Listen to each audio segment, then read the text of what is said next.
আসসালামু আলাইকুম। বিগত 15-16 বছর শেখ হাসিনার যে সৌর শাসন, তার সহযোগী দোসর 14টি দল যারা শেখ হাসিনাকে অবৈধভাবে রাষ্ট্র ক্ষমতায় টিকিয়ে রাখার সার্বাঙ্গীন সাহায্য সহযোগিতা করে গেছেন, সেই 14 দলীয় জোট এখন সক্রিয় রাজনীতিতে ফিরতে চান। তারা সক্রিয়ভাবে বাংলাদেশে রাজনীতি করার যেই চেষ্টা সেটা করছেন।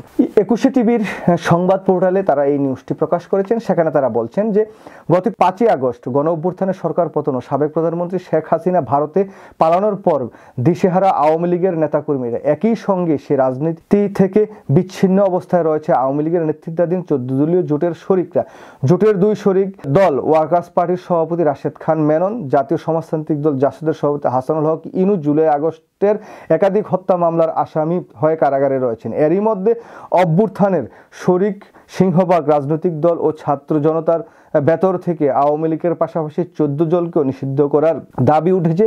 এটিও জোট শরিক দলভুক্তর অনিশ্চয়তা তৈরি হয়েছে। এই যে শেখ হাসিনাকে এই 14টি দল যে অকুণ্ঠ সমর্থন করে গিয়েছেন গত অন্ততপক্ষে 3টি নির্বাচন অবৈধভাবে করার পেছনে, তো তাদের রাজনীতি করার অধিকার তো বাংলাদেশে আসলে থাকার কথা না। কারণ তারা কিন্তু গণতান্ত্রিক পন্থায় রাজনীতিটা করেননি, বরঞ্চ একজন ফ্যাসিস্ট মাফিয়ার হাত ধরে বাংলাদেশে একটি অবৈধ সরকার কাঠামো তৈরি করে তারা কিছু ভোগ বিলাস করার লক্ষ্যেই কিন্তু এই দলটি পরিচালিত হয়েছে। তো সেই জায়গায় যেহেতু ছাত্র জনতার পক্ষ থেকে শেখ হাসিনার আওয়ামী লীগ এবং এই 14 দলীয় জোটকে নিষিদ্ধ করার দাবি উঠেছে, আমি মনে করি যদি সকল দল দেশের লোকজন একমত হয় তাহলে তাদেরকে নিষিদ্ধ করা উচিত। তাদেরকে এই যে সক্রিয় রাজনীতিতে আবার ফিরে আসার যেই প্রত্যয় তারা ব্যক্ত করেছেন, আশা ব্যক্ত করেছেন, সেই জায়গায় তাদেরকে রাজনীতিতে ফিরে আসতে না দেওয়াই উচিত বলে আমি মনে করি। কারণ এই দলগুলো হচ্ছে ইতিহাসের কুখ্যাত সঙ্গী আর কি।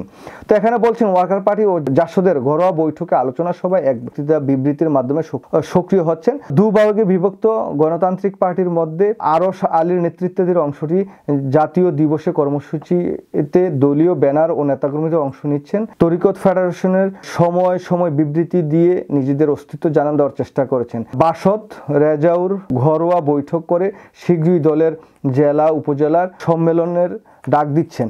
বাকি 7টি শরিক দল জাতীয় পার্টি, জেপি, ন্যাপ, সাম্যবাদী দল, কমিউনিস্ট কেন্দ্র, গণ আজাদি লীগ, গণতান্ত্রিক মজদুর পার্টি এবং গণতান্ত্রিক পার্টির শাহাদাত এখন পর্যন্ত অপ্রকাশ্যে কোনো তৎপরতা দেখাতে পারছে না। তবে শরিক দলগুলোর নেতারা নিজেদের মধ্যে টেলিফোনে যোগাযোগের অব্যাহত রেখে রাজনীতিতে ফেরার কৌশল ঠিক করার চেষ্টা করছেন। এখন প্রশ্ন হচ্ছে যে এই দলগুলোকে আসলে কোনো ক্রমেই এই বাংলাদেশে রাজনীতি করতে দেওয়া উচিত না। অন্ততপক্ষে এই নামে তারা যদি নতুন কোনো নামে আবার রাজনীতি করতে চান, এটা বাংলাদেশের জনগণ যদি পারমিট করে, বাংলাদেশের আইন যদি পারমিট করে, ছাত্র জনতা যদি পারমিট করে, তাহলে তারা করতে পারেন।